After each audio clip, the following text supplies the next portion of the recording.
Merci, madame. La parole est à monsieur Jean Leonetti. Monsieur le Président, mes chers collègues, ma question s'adresse à Monsieur le Premier ministre. Je voudrais, Monsieur le Premier ministre, poser ma question calmement et j'espère que j'aurai une réponse qui sera de même type. Monsieur le Premier ministre, je vous demande d'ouvrir le débat public sur les sujets de société sur lesquels vous vous êtes engagé. Sur la fin de vie, vous envisagez de dépénaliser l'euthanasie. Sur la citoyenneté, vous envisagez le droit de vote pour les étrangers. Enfin, sur la famille, vous envisagez d'ouvrir le mariage aux couples homosexuels. Ces sujets, vous le savez, sont graves, ils sont complexes, ils engagent l'intime de chacun d'entre nous, ils engagent aussi une société dans sa globalité, ils engagent nos valeurs et notre avenir commun. Il me semble donc qu'ils n'appartiennent ni aux experts, ni aux politiques, mais au peuple français. Ces sujets, vous le savez aussi, Monsieur le Premier ministre, sont essentiels, mais ils ne sont pas urgents. Je vous demande de vous donner le temps de la démocratie, de vous donner le temps du dialogue, de vous donner le temps de la concertation, pour éviter à la fois les amalgames et les caricatures. Comme nous l'avons fait sur les lois bioéthiques, nous avons associé l'opposition. Alain Claes peut en témoigner. Nous avons ouvert un débat démocratique et de manière apaisée, nous avons fait des choix. Mais il a été précédé par la pédagogie et le dialogue. Monsieur le Premier ministre, ces sujets méritent plus qu'une décision à la va-vite. Ils méritent une concertation élargie, un débat public organisé. Organisez-le, la loi le permet aujourd'hui, comme nous l'avons voté ensemble et à votre demande. Eh bien, aujourd'hui, ce qui était hier possible, pourquoi ne le serait pas aujourd'hui? Monsieur le Premier ministre, auriez-vous peur du peuple français? La parole est à monsieur le Premier ministre.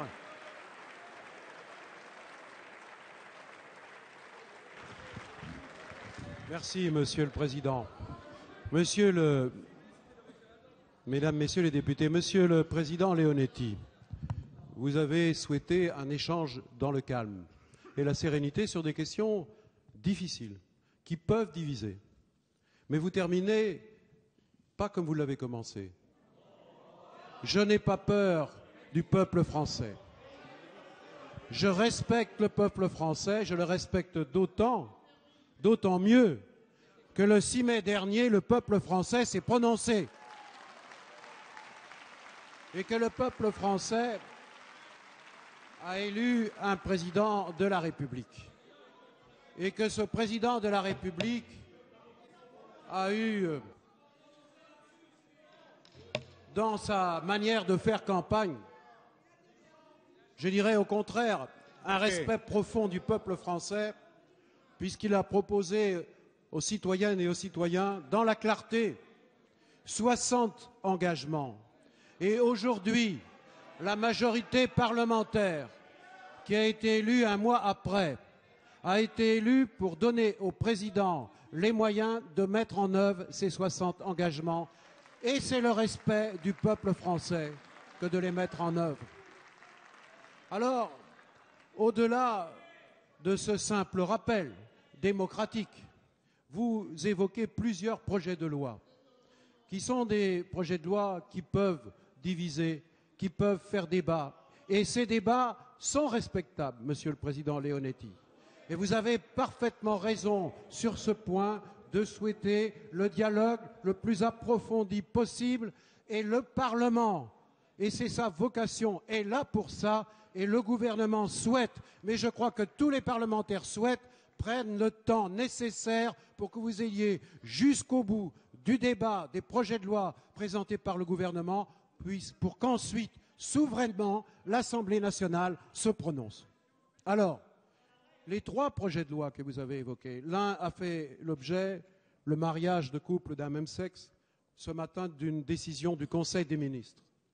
Eh bien, le gouvernement souhaite que le travail d'audition se fasse autant que nécessaire. Et je sais que les rapporteurs, que les responsables qui vont porter son projet dans la majorité le souhaitent et le feront.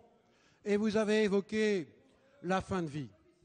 Vous êtes bien placé, Monsieur Leonetti, parce que vous avez porté aussi un projet de réforme à ce sujet.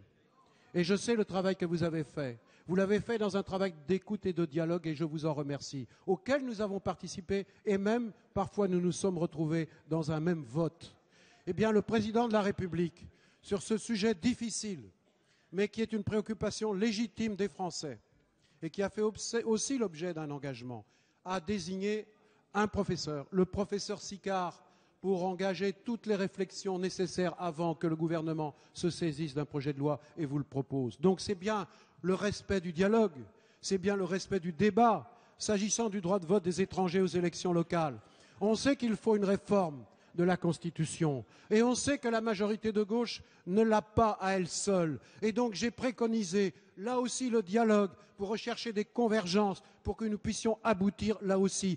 On ne change pas en profondeur la société sans rechercher à rassembler. C'est l'état d'esprit du gouvernement.